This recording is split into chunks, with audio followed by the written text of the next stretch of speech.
Everybody has to. Hi, everyone. Thank you for joining us today. We're just going to give everyone a little bit of time to come into the webinar, and then we'll go ahead and get started here.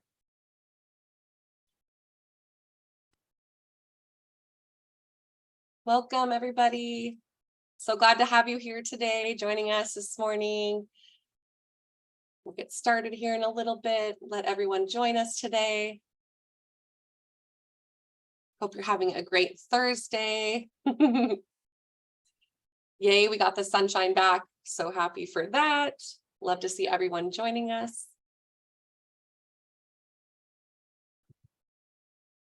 Okay, we'll go ahead and get started here today.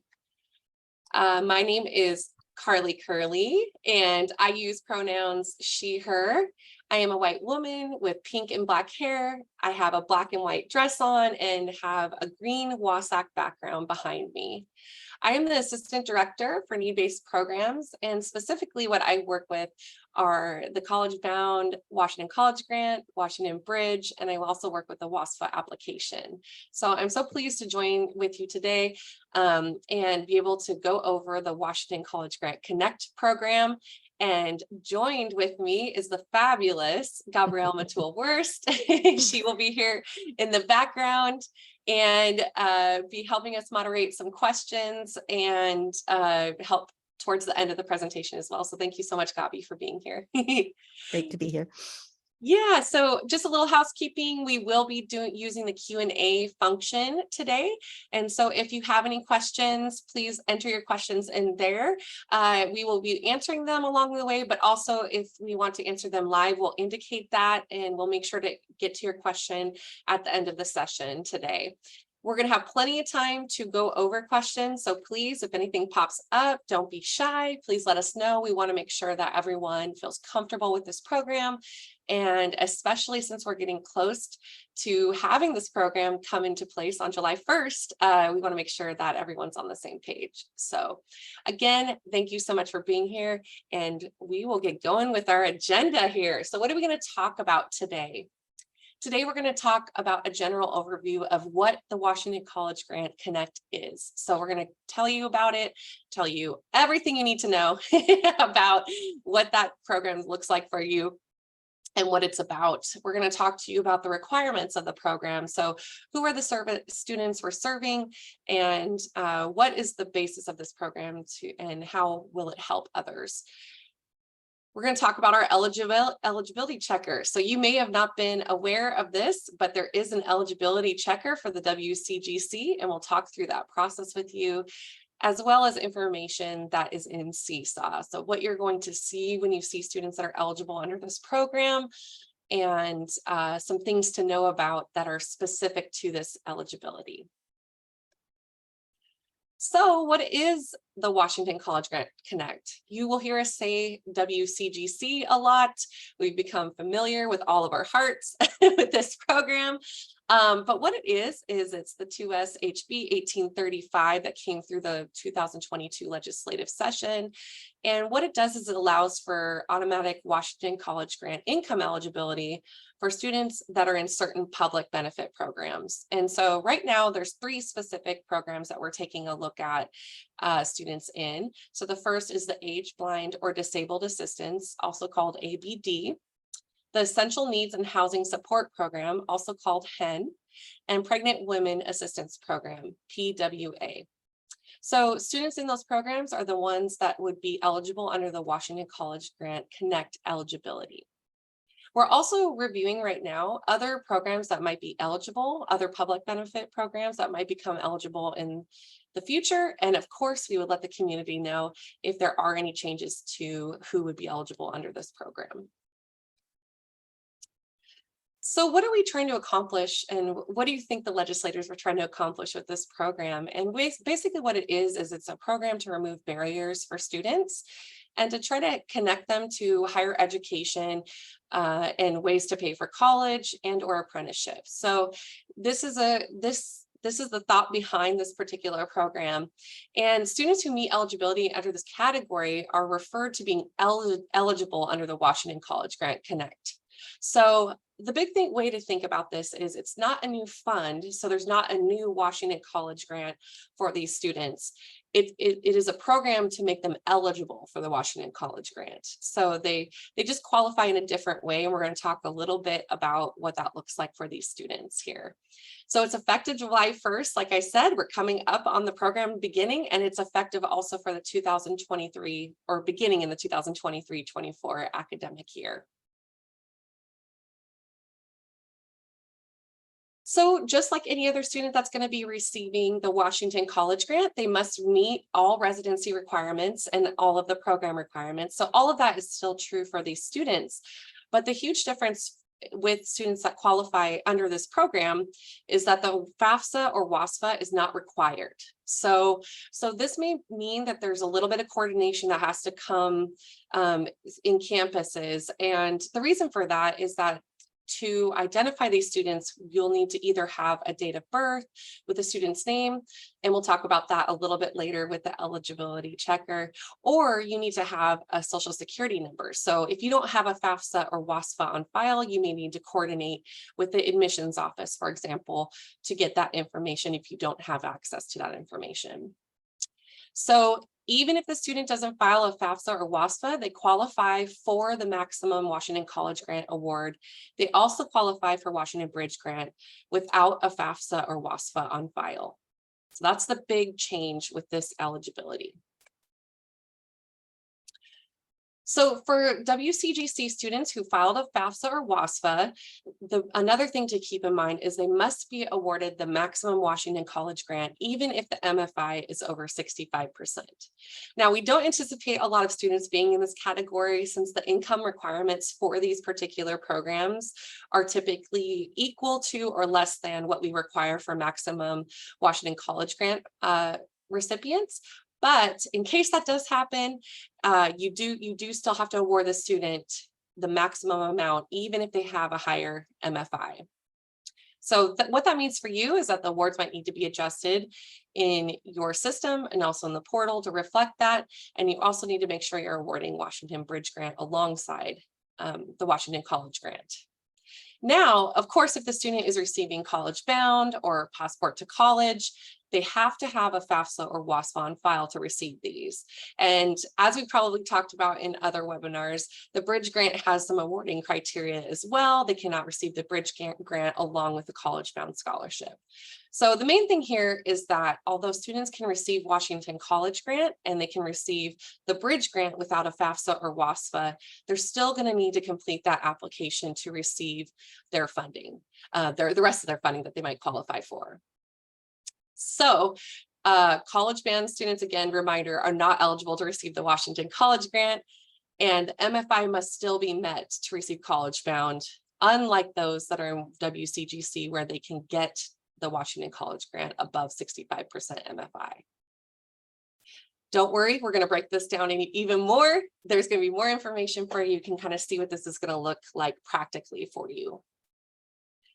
So what do? We developed an eligibility checker. These are things that this is something we've been working on as an agency for a while now to try to think through how to identify these students and how to make sure that the process is as quick and hopefully least amount of work possible for schools, because we know that you have a lot on your plate. So the eligibility checker is the way for you to identify these students. You may be thinking, Carly, how do I even know? And what do I do? Here you go, eligibility checker.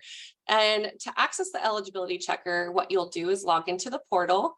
You'll go to programs and you'll see that WCG Connect is listed there. And then you'll click on the eligibility checker to access it. So there's several different ways to identify eligible students at your institution. You'll see that there's an option to search by individual name and date of birth. So this is kind of where I mentioned if a student didn't have, say, a social security number, this would be a way for you to find their eligibility. Of course, this is more of an individual search. So the other ways of searching are going to be much easier and more efficient in terms of identifying your students. So you would select the academic year that you want to look for the student. put their first and last name, and include their date of birth to find if they have eligibility for this program. Second way is going to be to select the academic year again, search by a list of SSNs separated by commas. This is kind of similar to the cruncher in that way when you're searching for people in the college-bound cruncher. And the last option is to upload a text or a CSV file, and you select the academic year and search that way for your students. So many different ways, and hopefully relatively easy to put together a list of students to be able to search for them. You will see here that the search can be for a given academic year or for all eligible years. In general, when you're going to be awarding these students, you will be looking at a given academic year. So you probably will not need to use the all eligible years function, but it is there for you in case you're collecting data on these students and maybe want to know over time what students have been eligible.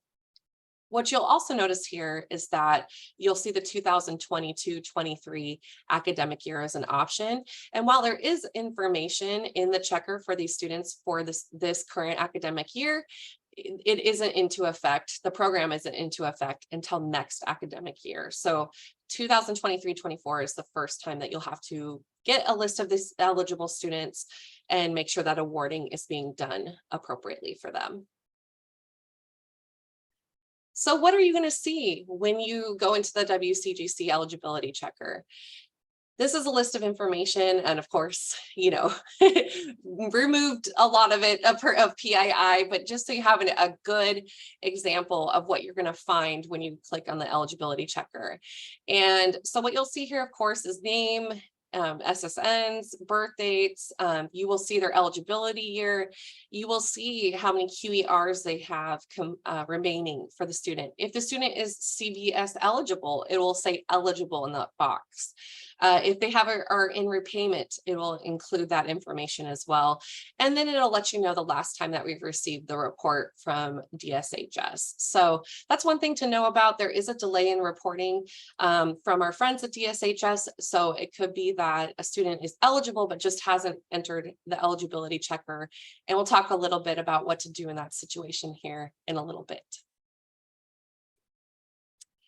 So if the student is in Seesaw already, you can click on their Washington College Grant QER to go to their student detail information. So in this previous screen, you can see if those are highlighted. The students that are in Seesaw are highlighted in a color.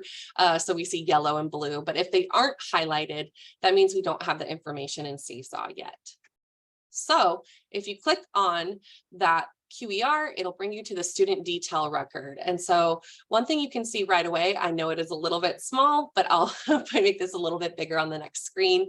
But right under the WCG QER, you can see the student is eligible under Washington College Grant Connect. So that's going to be your indicator that the student on the student detail record is eligible for this program. If you hover over that link, it's going to show you the eligibility years. The eligible years that the student is eligible for this program. And so for this student, they've been eligible since we started the program and this past year, even though we're not looking at that. And then if you actually click on the link, it's going to bring you back to the eligibility checker for that student to review that information again. So if you happen to be in a student detail record, and you're looking up an individual student and you're not in the checker to begin with, here's a way to go back to the checker for the student if you want to view additional information for them. So a little bit about Seesaw. You might be wondering, okay, so I get edits when things are off. How is Seesaw going to respond to students without FAFSA or WASFA information? And the great news is we've been working on that for you, and Seesaw is built so that it recognizes students in this program and is going to make edits come up appropriately depending on the situation. So the first thing I would like to mention here is this is a student detail record, and typically when you're in Seesaw, you'll have the student information for the school, but then you'll also have information in terms of what their eligibility for a given term, and also all of their income, family size, etc. information if a student has filed a FAFSA or WASFA. And so what you see here is what this would look like if a student hasn't filed a FAFSA or WASFA and is eligible under Washington College Grant Connect. And honestly, this is more just if a person hasn't filed a WASFA or FAFSA. Couple things that I want to point out. What you'll see in the MFI is NA. So that tells you, there's no financial aid application on file. Another thing you'll notice on here is the Washington College Grant under the fall term. You'll see that the max award is there for the student. So if a student isn't Washington College Grant Connect eligible, you would see that the max award would actually be 0 in that box. So a couple ways to kind of just notice right offhand, oh, the student must have a different eligibility for college grant than the typical student. There will be no edits for students that are awarded Max Washington College Grant and the Bridge Grant that don't have a FAFSA or WASFA on file. And so that's just something to know. If there are edits, please let us know, but there should not be. So a little bit further about edits and what this would look like. So if there's no WASFA or FAFSA on file and the student has been awarded, say, College Bound or Passport to College, there will be edits to stop those funds from being requested. Because in this case, of course, they need to have a FAFSA or WASFA for College Bound. So the example below you see here is a college bound student that is Washington College Grant eligible, but does not have a FAFSA or WASFA on file. But in this example, the school awarded college bound scholarship. So a couple things to see. You'll see that they have an edit for that term that says college bound scholarship student is not okay to pay. That's a sign there that maybe, oh, they're not supposed to be eligible for that. You'll see that there's a family income information is required for WCG and CBS students. The reason why it says WCG with the CBS is because in order to have both of them awarded together, they have to have income information. You'll see that the family income exceeds 65%. So that would be if a student did have a FAFSA on file and their MFI was over and they were awarded the college bound. So these are just some examples of some of the edits you might see for the term or for the student detail. Something it'll be important to note and take a look at as you're requesting funds.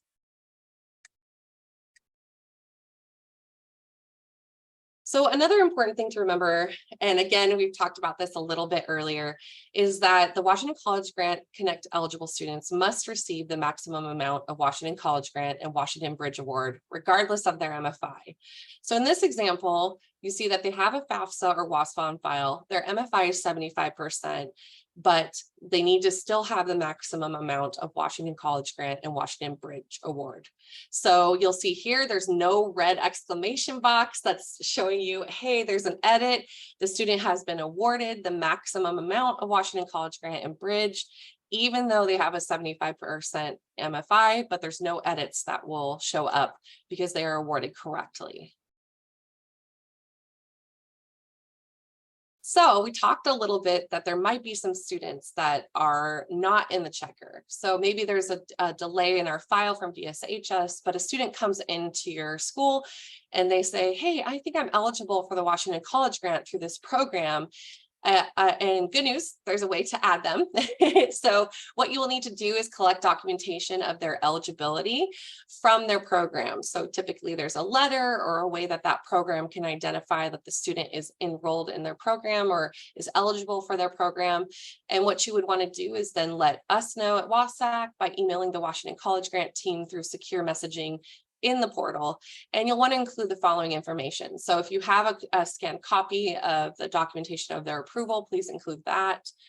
Their name, we'll need their date of birth, we'll need their client ID for the program and their social security number. So if those things, of course, if the student's already in Seesaw for some reason, and we already have some of that information, you don't need to provide it, but we're assuming the student is not yet in Seesaw, so we need to collect everything to add them.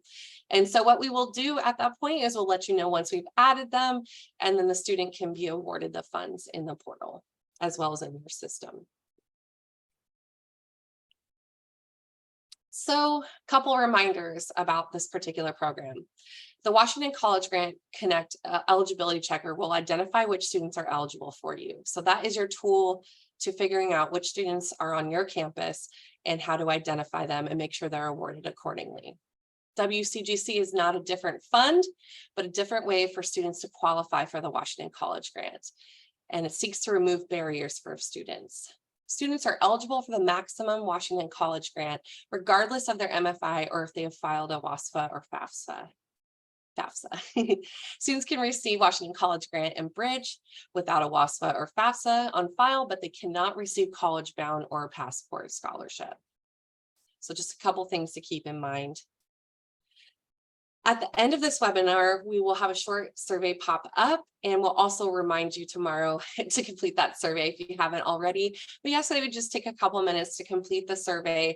We really, really appreciate your feedback. We love hearing from you, things that would be helpful for you, ways that we can serve in terms of additional training and webinars that we can offer. So please just take a couple minutes to complete that.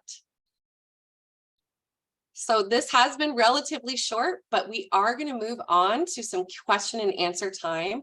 Gabi has been collecting your questions, and please do feel free to add your questions as you want to, and then we can make sure to address those, and we'll go ahead and do that right now. Okay, Carly, so there's a few that I already answered live are Great. in the chat, so they have that. The question from Teresa is, what is the lag time between when a student submits their WASFA or FAFSA versus when it may show up in the checker? So the checker doesn't necessarily, the checker itself is not going to say whether a student has filed a FAFSA or WASFA, but in the student details section, it will show that information. And Gabi, you can correct me if I'm wrong, but the actual FAFSA information gets imported through a file upload that schools do. So it'll be as of the time that you've uploaded your file to show whether a student has their FAFSA or WASFA. Yeah, that's correct. So the eligibility checker, we receive the data from DSHS on a monthly basis. Mm-hmm. And so the only lag we foresee are students who applied for benefits between the time we get the new file load. Mm-hmm. So in that 1 month, they'll show up in the next month. But so there's that lag, but it doesn't have any connection to the WASFA or the FAFSA. The actual checker, the checker doesn't check to see if they have a WASFA or FAFSA. Like Carly said, that will come through on your file load.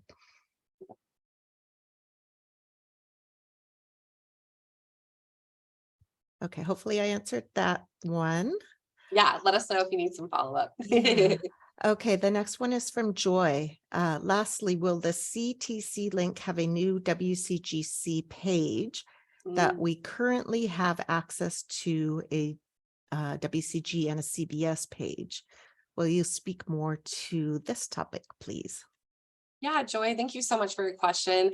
I wish I had an answer for you in terms of how CTC link is going to show these students or identify these students.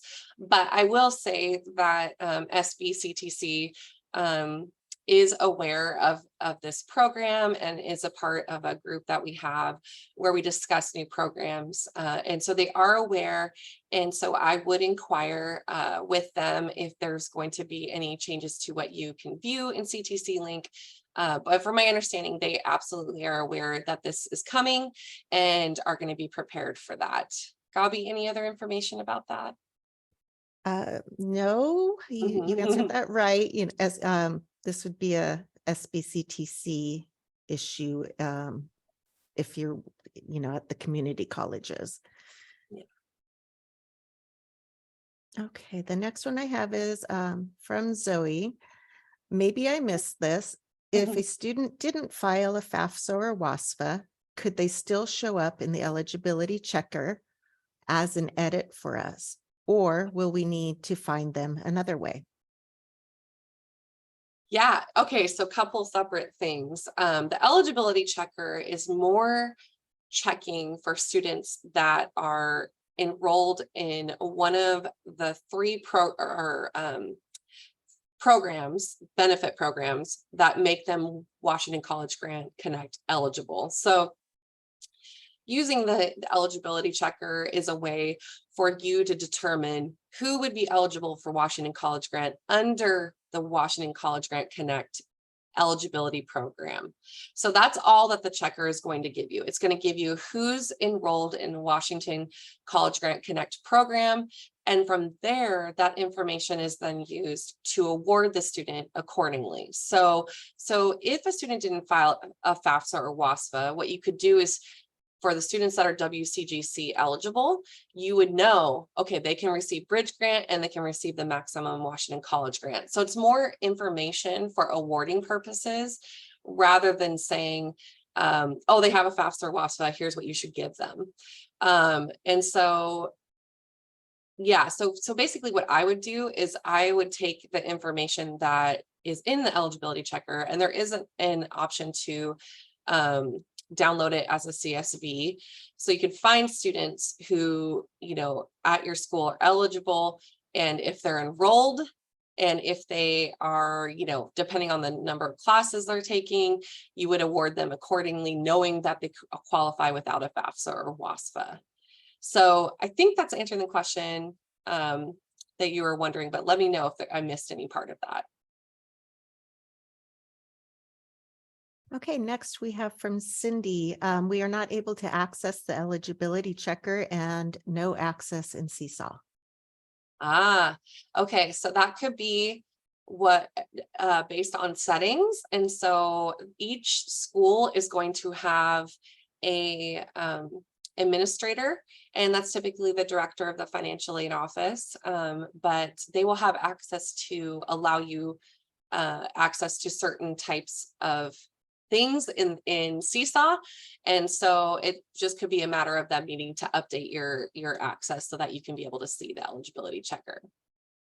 Yeah, just to add to that, if you don't have Seesaw access, then you will not have access to see anything in the checker. If you have just the basic Seesaw access, you should have access to the checker. If your administrator doesn't know which one to give you, they can go ahead and email us at wcg@wasac.wa.gov, and Carly or another team member will be able to assist in getting your access updated. Thanks, Gabby.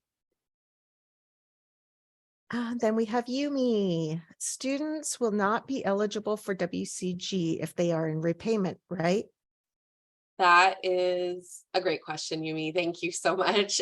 So they might still be eligible for the WCG-C program, but you are correct that they would not be eligible for Washington College Grant if they are in repayment. So that's where the program requirements for Washington College Grant still apply, even if the student is WCG-C eligible.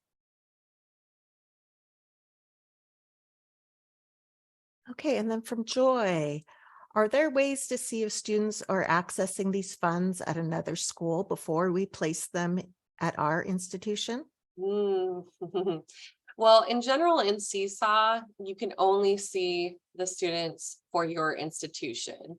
And so and also in general, a student needs to be enrolled to receive Washington College Grant. So when you're awarding the student, they should be an enrolled student. And then of course, if they end up, canceling their admission or something like that, you would be canceling their Washington College Grant anyways. So the answer is no, but also that you can have assurance that the student is awarded, appropriately with their financial aid because they would have been enrolled in your institution.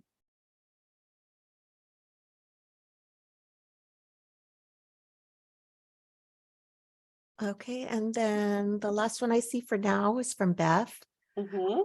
But to clarify on this, so her previous question, we Mm-hmm. would have to have a list first of students to load into the checker. It doesn't generate a list of students who are enrolled eligible for WCG-C, correct? Yeah, Beth, thank you so much. So you do have to have either, this is where we talked about, you can search individually for a student based on date of birth and their name, or you can have a list of all of your students' SSN numbers, put them through the eligibility checker, and that will tell you who's eligible for the Washington College Grant Connect eligibility. So yeah, you first have to put in the information to the eligibility checker, and then it will provide you and generate a list of students who are eligible for that program. Right. And just to add to that, that's Mhm. correct. You're not going to be identify anybody that you don't have social security numbers for or names if you don't know about them. So the only other way would be when students self-identify. Mhm.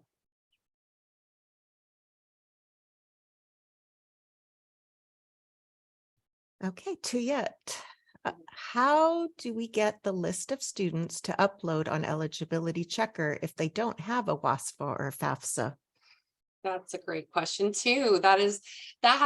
What you want to do is that's where it's going to take some coordination efforts when it comes to working with your admissions office to get that information if the student, and fully realizing that some applications do not require SSNs. And so that might be some coordination with the student if they're, self-identifying that they're eligible, but essentially it might take some coordinating efforts to get that information so that you can check for students. I'm hopeful that the school has a way to provide that information across departments, and we'll be able to provide you with that so you can put that in the eligibility checker.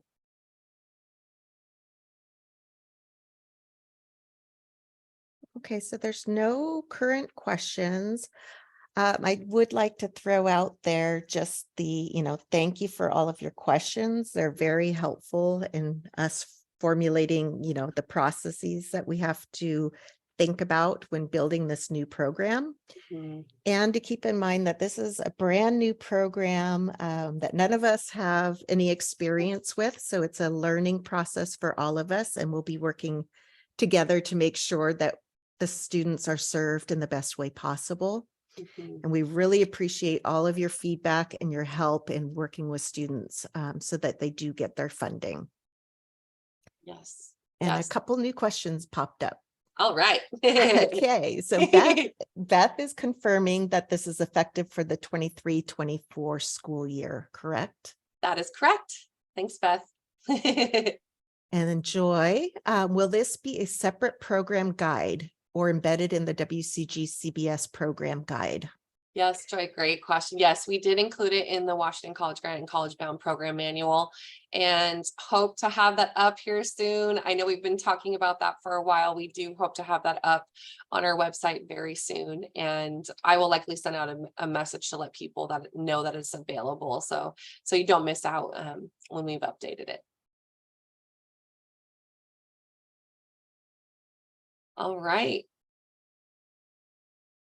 I really, really want to thank you all so much for your time today. I know we had a federal webinar right before this, so thank you for making the time to join us. And thank you again to Gabi so much for helping with questions and helping behind the scenes. Again, we're here for you if you have any other follow-up questions and need some assistance as you're doing this program.